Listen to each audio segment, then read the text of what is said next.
Joining me live tonight via telephone right now is Drew Marshall. Drew, it's great to have you on the program. I thought I called a pizza joint. Who's this? Well, do you want me to really tell you? Yeah. How you doing, Rob? Good, Drew. Do people call you Rob or Robert? What's the in thing these days? Well, people call me Rob. My parents call me Robert. And when they actually get mad at me, they call me Bobby. Bobby, okay. Yeah, but don't call me that, though. Okay, I won't. I'm Rob. Drew, listen, here's what we're going to throw out to our listening audience tonight. And it's a question, it's a theme, and I'm trying to personalize it. So it's this. How do you know Jesus is real? I don't. That's what we're going to find out. So you stay tuned and you just follow the conversation, Drew. Here's what I'm going to do. Drew, I'm going to begin with a piece of your bio. Then I'm going to leave it blank, and I'm going to ask you to fill in the blanks, and we'll go from there. Beautiful. Okay. So I'm reading and I'm quoting from your website. Okay. Drew Marshall grew up in a funeral home, was kicked out of 4 schools. Now, I hope that wasn't kindergarten. No, but I do have a funny kindergarten story, but we'll just leave that there. Okay. Kicked out of 4 schools and finally dropped out after completing grade 9.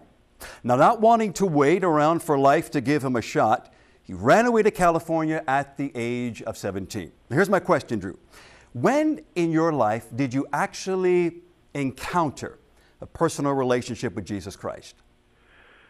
Boy, that's a good question. Hindsight reveals a whole lot more. I used to say it was when I was a camper at Teen Ranch, and it was Friday night, and I was sleep-deprived, and Chuck Ely from the Toronto Argonauts or Hamilton Tiger Cats, I can't remember who he was playing for, was speaking at campfire, and I knew that if I bought into the Jesus stuff, all the girls would give me hugs, and I'd get an ice cream cone. Oh, but didn't work. But I look back on it now, and I don't know. I mean, I was pretty spiritually sensitive way before that. I mean, Easter was a real trippy time for me, and all of the Cecil B. DeMille films, whether it be the Ten Commandments or I don't know, all the other stuff. I mean, I always remember being very, very spiritually sensitive. So I think that was a little weird for a kid in grade 5, 6, 7 kind of a thing. But I guess officially, I said the prayer and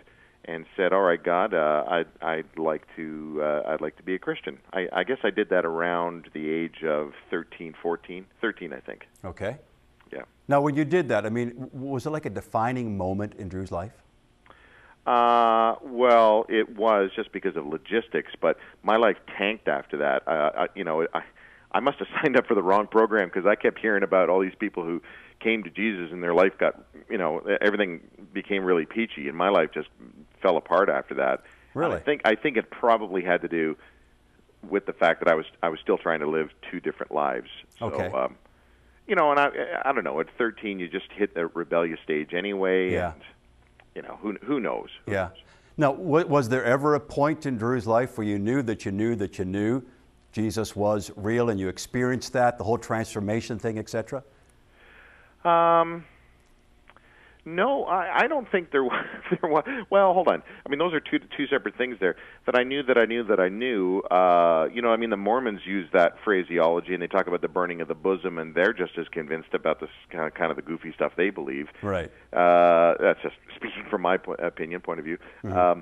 But I look back over, my life, and I remember times where I thought I knew that I knew. I mean, there were some emotional moments here. Music really affected me a lot. I remember listening to some Keith Green music or at a Christian concert or a speaker saying this, that, or the other, and I just knew that I knew. But hindsight, you look back over it and you go, well, that could be cultural or social manipulation in some ways, right? So, yeah. Okay. Well, what did you actually believe then back then? Well, I mean, there's no question. I guess after I made that initial sort of commitment to be a Christian and to say to God, look, I know I'm a dork and I need forgiveness. I don't think dork is a Greek translation, really, but I don't know what it was.